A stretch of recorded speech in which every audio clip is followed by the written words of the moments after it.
West Indies பார்த்தீங்கன்னா இந்தியாவுக்கு வந்திருக்காங்கங்க. 2 மேட்ச் டெஸ்ட் சீரிஸ் ஆடுறதுக்காக வெஸ்ட் இண்டீஸ் வந்து இந்தியாவுக்கு வந்திருக்காங்க. ராஸ்டன் சேஸ் தலைமையிலான டீம் வந்திருக்காங்க. ஸோ இன்றைக்கி பார்த்தீங்கன்னா ஃபர்ஸ்ட் டெஸ்ட் மேட்ச் ஸ்டார்ட் ஆச்சுங்க அகமதாபாத்தில். ஸோ டாஸை வந்து வெஸ்ட் இண்டீஸ் கேப்டன் தான் வின் பண்ணார். வின் பண்ணிவிட்டு நாங்கள் பேட்டிங் பண்ணுறோம் அப்படின்னு டிசைட் பண்ணார். சுப்மன் கில் பார்த்தீங்கன்னா தொடர்ந்து 6 டெஸ்ட் மேட்சாக அவர் டாஸை தோற்றுருக்காரு.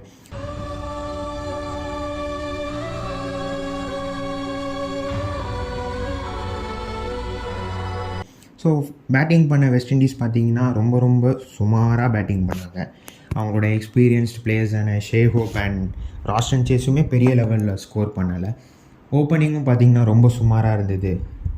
அதனால் 162 தான் வெஸ்ட் இண்டீஸ் மேனேஜ் பண்ணாங்க. ஜஸ்டின் கிரீவ்ஸ் பார்த்திங்கன்னா ரொம்ப நல்லா ஆடினார். அவர் ஒரு 30 அடித்தார். ஷேஹோப் பார்த்திங்கன்னா ஒரு 20 ஆட் அடித்தார். ராஸ்டன் சேஸும் ஒரு 20 ஆட் அடித்தார். பட் ராஸ்டன் சேஸ் அண்ட் ஷேஹோப் மாதிரியான பிளேயர்ஸ்கிட்டேருந்து வெஸ்ட் இண்டீஸ் வந்து இன்னும் கொஞ்சம் எக்ஸ்பெக்ட் பண்ணுவாங்க. அவங்க வந்து ஒரு 40-50 ரன்ஸ் அடித்தா மட்டுமே வெஸ்ட் இண்டீஸ் வந்து ஒரு டீசென்ட் இனஃப் ஸ்கோர் போஸ்ட் பண்ண முடியும். அப்படின்றப்போ ரொம்ப குறைவான ரன்கள் தான் அவங்க 2 பேரும் அடிச்சிருக்காங்க. இந்தியா தரப்பில் பவுலிங்னு பார்த்தீங்கன்னா மிகச்சிறப்பாக இருந்ததுங்க.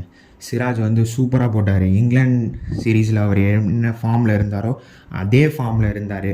ஃபஸ்ட்டு ஓவர்லேருந்து ஃபயராக இருந்தார். இப்போ என்ன ஃப்ளவர் நினச்சிங்களா?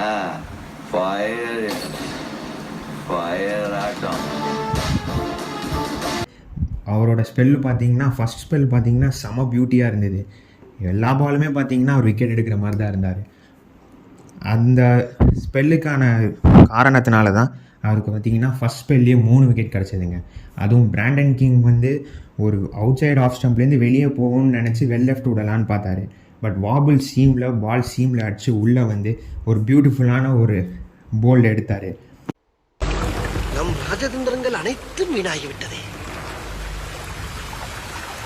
இன்னும் பயிற்சி வேண்டுமோ? ஜஸ்பிரீத் பும்ராவும் பார்த்தீங்கன்னா நல்லா போட்டாருங்க. என்னதான் அவரோட ஃபர்ஸ்ட் ஸ்பெல்லில் அவருக்கு ஒரே ஒரு விக்கெட் தான் கிடச்சிருந்தாலும் பேக்கெண்டில் வந்து டெய்லர் சூப்பராக க்ளீன் பண்ணார். ஜஸ்டின் கிரேவ்ஸ்க்கு ஒரு சூப்பரான யாக்கர் போட்டார். நல்லா ஆடிட்டு இருந்தவர் அந்த யாக்கரில் அவுட் ஆகிட்டு போயிட்டார். ஸோ பாசிட்டிவ்ஸ்னு பார்த்தீங்கன்னா இந்தியா சைடில் ஆஸ் யூஷுவல் தாங்க. இந்தியா சைடில் பார்த்தீங்கன்னா பாசிட்டிவ்ஸ்னு சொல்கிற அளவுக்கு பவுலிங்கில் எதுவும் பெருசாக இல்லை. ஏன்னா யூஸ்வலாக இந்தியா எப்படி போலிங் போடுவாங்களோ ஹோம் சீரீஸில் அந்த மாதிரி தான் போலிங் போட்டாங்க. பட் என்ன எக்ஸ்ட்ராவாக நம்ம பேசலாம் அப்படின்னா last home series test match நியூசிலாண்டோட நடந்தது. அதில் இந்தியாவோட பவுலிங் வர்சஸ் இந்த டெஸ்ட் மேட்சோட பவுலிங் கம்பேர் பண்ணிங்கன்னா இந்த டெஸ்ட் மேட்ச் ரொம்ப சூப்பராக போட்டாங்க. அதுக்கு காரணம் இந்தியா எக்ஸ்ட்ரானரியாக போலிங் போட்டாங்களா இல்லை வெஸ்ட் இண்டீஸ் ரொம்ப சுமாராக பேட்டிங் ஆனாங்களா அப்படின்ற ஒரு கொஸ்டின் வருது. இந்தியா ஃபஸ்ட் இன்னிங்ஸ் பேட்டிங் பண்ணும்போது பார்த்திங்கன்னா ஆஸ் யூஷுவலுங்க எஸ்எஸ்வி ஜெய்ஸ்வால் அண்ட் கேஎல் ராகுல். எஸ்எஸ்வி ஜெய்ஸ்வால் ரொம்ப நல்லா ஆரம்பித்தார்.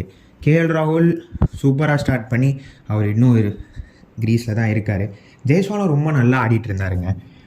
அந்த ஒரு பாலை தவிர அந்த பாலில் பார்த்தீங்கன்னா கட் பண்ணுற அளவுக்கு ரூம் இல்லை. நல்ல பால் தான், பட் அதில் கட் பண்ணுற அளவுக்கு ரூம் இல்லை. அந்த பாலை கட் பண்ண போய் காட் பிஹைண்ட் ஆகிட்டார். ஜேடன் சீல்ஸ் பார்த்தீங்கன்னா நல்லா போட்டார். அவரோட ஸ்பெல்லை அவர் ரொம்ப சிறப்பாக போட்டார். ராஸ்டன் சேஸ் பார்த்தீங்கன்னா சாய் சுதர்ஷன் விக்கெட் எடுத்தார். சாய் சுதர்ஷன் தாங்க கொஞ்சம் டிசப்பாயின்மெண்ட். ஏன்னா உங்களுக்கு இங்கிலாந்து சீரீஸ்லையும் பார்த்தீங்கன்னா அவருக்கு வந்து பெருசாக ரன் ஸ்கோர் பண்ணல. அவரும் கருண் நாயரும் இங்கிலாந்து சீரீஸ் ஆடினாங்க. 2 பேருமே சிமிலர் ரன்ஸ் தான் ஸ்கோர் பண்ணாங்க. கருண் நாயர் ஒரு எக்ஸ்ட்ரா டெஸ்ட் மேட்ச் ஆடினார் சாய் சுதர்ஷனோட. அவர் பார்த்திங்கன்னா இந்த சீரீஸ்க்கு வந்து அவரை ஸ்குவாடில் எடுக்கலை. என்ன ரீசன் சொன்னாங்கன்னு பார்த்தீங்கன்னா அவர் கொடுத்த சான்ஸ் அந்தளவு யூட்டிலைஸ் பண்ணல, அந்தளவு அவர் ஸ்கோர் பண்ணல அப்படின்னு. சாய் சுதர்ஷன் பார்த்திங்கன்னா இந்த டெஸ்ட் சீரீஸ் வந்து ஒரு இம்பார்ட்டண்ட்டான சீரீஸ். இந்த டெஸ்ட் சீரீஸில் அவர் நிறையா ரன் அடித்தா மட்டும்தான் நெக்ஸ்ட் சீரீஸ் அவர் இருப்பாரா இல்லையான்றது தெரிய வரும். அப்படின்றப்போ இந்த சீரீஸ் அவர் நிறையா ஸ்கோர் பண்ணி அவரோட பொசிஷனை சீல் பண்ணியிருக்கணும். இந்த டெஸ்ட் மேட்ச்சில் செகண்ட் இன்னிங்ஸ் வருமா அப்படின்னா நிச்சயமாக இந்தியா பேட்டிங் ஆட மாட்டாங்க. ஏன்னா இன்னும் 8 விக்கெட் இருக்குது, இன்னும் ஸ்ட்ராங் பேட்டர்ஸ் இருக்காங்கன்றப்போ இந்த டெஸ்ட் மேட்ச்சில் இந்தியா இதுக்கப்புறம் பேட்டிங் ஆடுறது கஷ்டம். அப்படின்றப்போ சாய் சுதர்ஷனுக்கு இதுக்கப்புறம் வாய்ப்பு கிடைக்காது. ஸோ இந்த கிடைச்ச இன்னிங்ஸில் அவர் ஒரு 50யோ இல்லை ஒரு 100ஓ அடித்து பொசிஷனை சீல் பண்ணியிருக்கணும். பட் வந்து அவர் அதை தவற விட்டுட்டார். நல்ல பால் தான், பட் இருந்தாலும் அவர் இன்னும் கொஞ்சம் கேர்ஃபுல்லாக ஆடி இன்னும் கொஞ்சம் ரன் ஸ்கோர் பண்ணியிருக்கலாம். மற்றபடி யூஸ்வல் தாங்க. அவர் அவுட் ஆனோடனே சுப்மன் கில் வந்தார். டே முடியறதுக்கு இன்னும் ஒரு 30 மினிட்ஸ் தான் இருந்ததுனால அப்படியே அவர் எடுத்துகிட்டு போய் 121 for 2ன்னு முடிச்சிட்டாங்க. வெஸ்ட் இண்டீஸ் அடித்ததே 162 தான். ஆல்ரெடி 121 அடித்தாச்சு. இன்னும் 41 ரன்ஸ் தான் பிஹைண்டில் இருக்கும். ஈஸியாக நாளைக்கு வெஸ்ட் இண்டீஸ் அகேன்ஸ்டாக இந்தியா இன்னொரு 250 to 270 போட்டு வெஸ்ட் இண்டீஸ் திருப்பி ஆட விட்டு 3 டேஸில் மேட்சை முடிக்கணும்னு தான் பார்ப்பாங்க. இந்த மேட்ச் 3 டேஸை தாண்டி போகுமா இல்லை தேர்ட் டேக்குள்ளேயே மேட்ச் முடிஞ்சிருமான்றதை கமெண்ட் பண்ணுங்கள். இந்த டெஸ்ட் மேட்ச்சில் பார்த்தீங்கன்னா பெரிய லெவலில் க்ரௌட் இல்லை. இது வந்து ஒரு ஹாலிடே, நேஷ்னல் வைடு ஹாலிடே அப்படின்றப்போ அட்லீஸ்ட் ஒரு 20,000 க்ரௌடாவது இருந்திருப்பாங்க அப்படின்றத எக்ஸ்பெக்டேஷனாக இருந்தது. ஏன்னா நரேந்திர மோடி ஸ்டேடியம் கொஞ்சம் பெரிய ஸ்டேடியம் அப்படின்றப்போ ஃபுல் கெப்பாசிட்டி வராது. ஆனாலும் ஓரளவாவது க்ரௌட் இருக்கும்னு எதிர்பார்த்தேன். அந்தளவு க்ரௌடும் இல்லை. டெலிவிஷன்லேயும் பார்த்திங்கன்னா அந்தளவு வியூவர்ஷிப் இல்லை. ஸோ இந்த டெஸ்ட் சீரீஸ்க்கு ஃபேன்ஸ் மத்தியில் பெரிய அளவு எக்ஸைட்மெண்ட் இல்லை அப்படின்னு தான் சொல்லணும். இருந்தாலும் இந்த டெஸ்ட் சீரீஸ் ரொம்ப முக்கியம். WTC பாயிண்ட் ஆஃப் வியூவில் இந்த டெஸ்ட் சீரீஸ் நம்ம ஜெயிச்சா தான் நிறையா பாயிண்ட்ஸ் ஆட் ஆகும். அப்படின்றப்போ இந்தியா ரொம்ப கேர்ஃபுல்லாக இந்த டெஸ்ட் மேட்ச் ஆடுவாங்க.